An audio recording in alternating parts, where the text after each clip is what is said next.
उज्जैनच्या कालभैरवाच्या डोक्यावर मराठा मावळ्यांचे पगडे आहे. पण तुम्हाला माहितीये का ते कधी, कोणी आणि का घातले?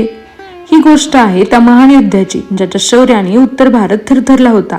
1771 साली मराठा साम्राज्याचे नेतृत्व करत महादजी शिंदे दिल्लीपर्यंत पोहोचले. पानिपतमध्ये झालेल्या पराभवानंतर त्यांनी शपथ घेतली होती की जोपर्यंत भगवा पुन्हा दिल्लीवर फडकणार नाही तोपर्यंत मी डोक्यावर पगडी घालणार नाही. महादजींच्या नेतृत्वाखाली मराठ्यांनी रोहिल्ले अफगाणींना चारी मुंड्यात चित्त केलं. दिल्ली पुन्हा जिंकली आणि मराठ्यांचा भगवा पुन्हा दिल्लीगडावर फडकला. पण महादजींनी पगडी स्वतःच्या डोक्यावर न घालता उज्जैनच्या कालभैरवाच्या डोक्यावर अर्पण केली, कारण ते मानायचे की कालभैरव म्हणजे उज्जैन नगरीचे सेनापती, ज्याने विजयातही नम्रता राखली आणि देवाला आपला विजय अर्पण केला.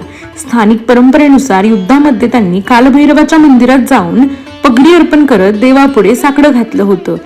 देवा जर विजय दिलास तर मंदिराचा जीर्णोद्धार करेन, आणि विजय मिळाल्यानंतर त्यांनी वचन पाळलं, मंदिर दुरुस्त केलं आणि तीच मराठा मावळा पगडी देवाच्या डोक्यावर बांधली. आजही उज्जैन कालभैरवाच्या डोक्यावर असलेली ती पगडी फक्त वस्त्र नाही, तर ती मराठी साम्राज्याच्या पराक्रमाचे, श्रद्धेचे आणि अभिमानाचे जिवंत साक्ष आहे. जर तुम्हालाही मराठा साम्राज्याचा इतिहास जगाला दाखवायचा असेल तर हा व्हिडिओ जास्तीत जास्त शेअर करा, कमेंट करा. धन्यवाद.